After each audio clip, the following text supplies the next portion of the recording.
ಪುಣ್ಯವನ್ನು ಬೆಳೆಸ್ತಾ ಬೆಳೆಸ್ತಾ ಹೋದೇವಂದ್ರೆ ನಮಗೂ ಸುಖದ ಫಲ ಸಿಗ್ತದಂತ ಹೇಳಿ ಶ್ರೀಮನ್ ನಿಜಗುಣ ಶಿವಯೋಗಿಗಳು ಬಹಳ ಕಡೆ ಪುಣ್ಯದ ಬಗ್ಗೆ ಹೇಳ್ತಾ ಇದ್ದಾರೆ ನಮಗೆ.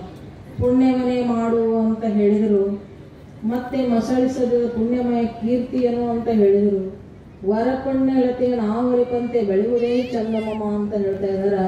ನಾನು ಮುಂದೆ ಹೋಗಿನೂ ಸಹಿತ ಬಹಳ ಪುಣ್ಯ ಇಲ್ಲದವರಿಗೆ ಎಂತ ದೊರಕೊಂಬೋದು, ಪುಣ್ಯ ಇಲ್ಲಂದ್ರೆ ಈ ಶಾಸ್ತ್ರ ಕೇಳುವುದು ಹೇಳುವುದೂ ಸಿಗಂಗಿಲ್ಲ ಅಂತ ಹೇಳ್ತಾರೆ. ಆವ ಪುಣ್ಯದ ಫಲವಿದೆಂದು ಕುರು ಹಿಡಿಯಲಹುದು ಅಂತ ಅನಂತ ಕಡೆ ಶ್ರೀಮನ್ ನಿಜಗುಣ ಶಿವಗಳು ಪುಣ್ಯದ ಬಗ್ಗೆ ಹೇಳ್ತಾರೆ. ಯಾಕಂತ ಕೇಳಿದ್ರೆ ನಮಗೆ ಪ್ರಪಂಚದೊಳಗೆ ಸುಖ ಭೋಗ ಸಿಗಬೇಕಾಗಿತ್ತಂದ್ರೂ ಸಹಿತ ಪುಣ್ಯನೇ ಬೇಕು. ಎಲ್ಲದಕ್ಕೂ ನಮಗೆ ಆರೋಗ್ಯ ಬೇಕು, ಶ್ರೀಮಂತಿಕೆ ಬೇಕು, ವಿದ್ಯಾ ಬೇಕು, ಏನು ಬೇಕಂದ್ರೂ ಸಹಿತ ನಮಗೇನು ಬೇಕಂದ್ರೆ ಪುಣ್ಯ. ಹಿಂದೆ ಪುಣ್ಯ ಇದ್ರೇ ಮುಂದೆ ನಮಗೆಲ್ಲ ಸಿಗ್ತದೆ. ಇನ್ನು ಅಧ್ಯಾತ್ಮದೊಳಗೂ ನಾವು ಬೆಳಿಬೇಕಾಗಿತ್ತು, ನಮಗೆ ಜ್ಞಾನ ಭಕ್ತಿಗಳು ಬರಬೇಕಾಗಿತ್ತು ಅಂದ್ರೂ ಸಹಿತ ಏನು ಬೇಕಂದ್ರೆ ಪುಣ್ಯನೇ ಬೇಕು. ನಮ್ಮ ಸದ್ಗುರುಗಳು ಬರಿಬೇಕಂದ್ರೂ ಪುಣ್ಯ ಬೇಕು, ಸದ್ಗುರುಗಳ ಮಾತು ಹೃದಯಗಳು ನಿಲ್ಬೇಕಂದ್ರೂ ಪುಣ್ಯ ಬೇಕು. ಎಲ್ಲದಕ್ಕೂ ಕಾರಣ ಏನದಂದ್ರೆ ಪುಣ್ಯನೇ ಕಾರಣ ಅದ. ಅದಕ್ಕೆ ಮಹಾತ್ಮರು ಪುಣ್ಯ ಮಾಡ್ರಿ ಅಂತ ನಮಗೆ ಹೇಳ್ತಾರೆ. ಆದ್ರೆ ನಮ್ಮ ಮನಸ್ಸು ಭಾಳ ಕಠಿಣ.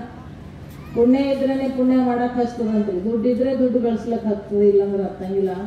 ಹಂಗೆ ಪುಣ್ಯ ಇದ್ರೇ ಪುಣ್ಯ ಮಾಡಕ್ಕೆ ಹಚ್ತದಂತ. ಯಾಕಂತ ಕೇಳಿದ್ರೆ ನಾವೆಲ್ಲದ ಪುಣ್ಯದ ಫಲವನ್ನು ಬಯಸ್ತೀವಂತ ಪುಣ್ಯ ಮಾಡಂಗಿಲ್ಲ. ಪುಣ್ಯಶ್ಚ ಫಲಮಿಚ್ಚಂತಿ ಪುಣ್ಯನ್ನೇ ಹೆಚ್ಚಂತಿ ಮಾನವ. ಪುಣ್ಯದ ಫಲ ಏನದ? ಸುಖವನ್ನು ಎಲ್ಲರೂ ಬಯಸ್ತೀವಿ. 84 ಲಕ್ಷ ಜೀವರಾಶಿಗಳೆಲ್ಲ ಸುಖವನ್ನು ಬಯಸ್ತಾರ. ಆದ್ರೆ ಅವಕ್ಕೆ ಯಾವಕ್ಕೂ ಮಾಡಕ್ಕೆ ಬರಂಗಿಲ್ಲ ಪುಣ್ಯ. ನಮ್ಮ ಮನುಷ್ಯ ಜನ್ಮದೊಳಗೆ ಬಂದು ಮಾಡ್ಲಿಕ್ಕೆ ಬರ್ತದ, ಆದ್ರೂ ಫಲವನ್ನು ಬಯಸ್ತೀವಂತ ಪುಣ್ಯ ಮಾಡಂಗಿಲ್ಲ. ಪಾಪಶ್ಚ ಫಲಂ ನೇಚ್ಚಂತಿ. ಪಾಪದ ಫಲ ಅವಲ್ಲ ಅನಿಸ್ತದ ಮನುಷ್ಯನಿಗೆ, ದುಃಖ. ಆದ್ರೆ ಪಾಪ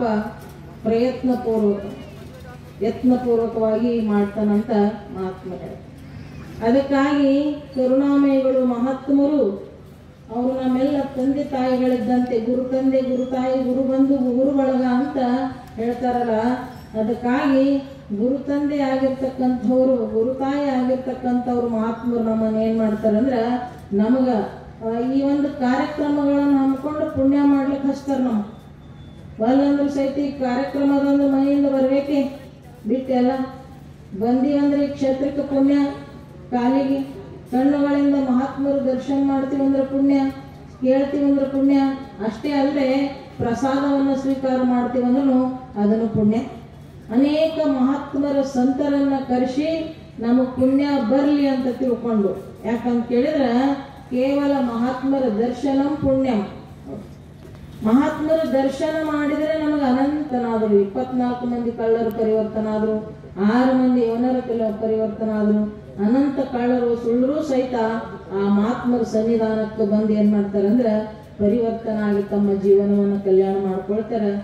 ಅದರಂತೆ ಸದ್ಗುರು ಭಾರತಿ ಅಪ್ಪ ಅವರು ನಮ್ಮೆಲ್ಲರಿಗೆ ಪುಣ್ಯ ಗಳಿಸಲಿ, ಪ್ರಾಪ್ತಿ ಆಗಲಿ ಅನ್ನೋ ಉದ್ದೇಶದಿಂದ ಇಂಥ ದೊಡ್ಡ ಒಂದು ಕಾರ್ಯಕ್ರಮವನ್ನು ಹಮ್ಮಿಕೊಂಡಿದ್ದಾರೆ.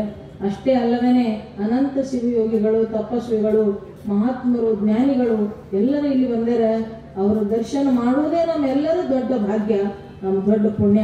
ಅಂತಹ ಒಂದು ಪುಣ್ಯವನ್ನು ಮಾಡಲಿಕ್ಕೆ ನಮ್ಮೆಲ್ಲರಿಗೂ ಪ್ರಾಪ್ತಿ ಮಾಡಿಕೊಟ್ಟಿದ್ದಾರೆ ಸದ್ಗುರು ಅಪ್ಪಾಜಿಯವರು. ಇದೇ ರೀತಿ ಈಗ 50ನೇ ವರ್ಷದ ವೇದಾಂತ ಪರಿಷತ್ತಾಗ್ಯದ. ಇನ್ನೂ 100 ವರ್ಷಗಳು ಹೀಗೆ ಅನಂತ ಕಾರ್ಯಕ್ರಮಗಳ ಅಪ್ಪವ್ರು ಮಾಡಲಿ ಅಂತ ಹೇಳ್ತಾ ಸದ್ಗುರುನಾಥನಲ್ಲಿ ಪ್ರಾರ್ಥಿಸಿ ನನ್ನೆರಡು ಮಾತುಗಳನ್ನು ಸದ್ಗುರುನಾಥನಿಗೆ ರಕ್ಷಿಸ್ತೀನಿ.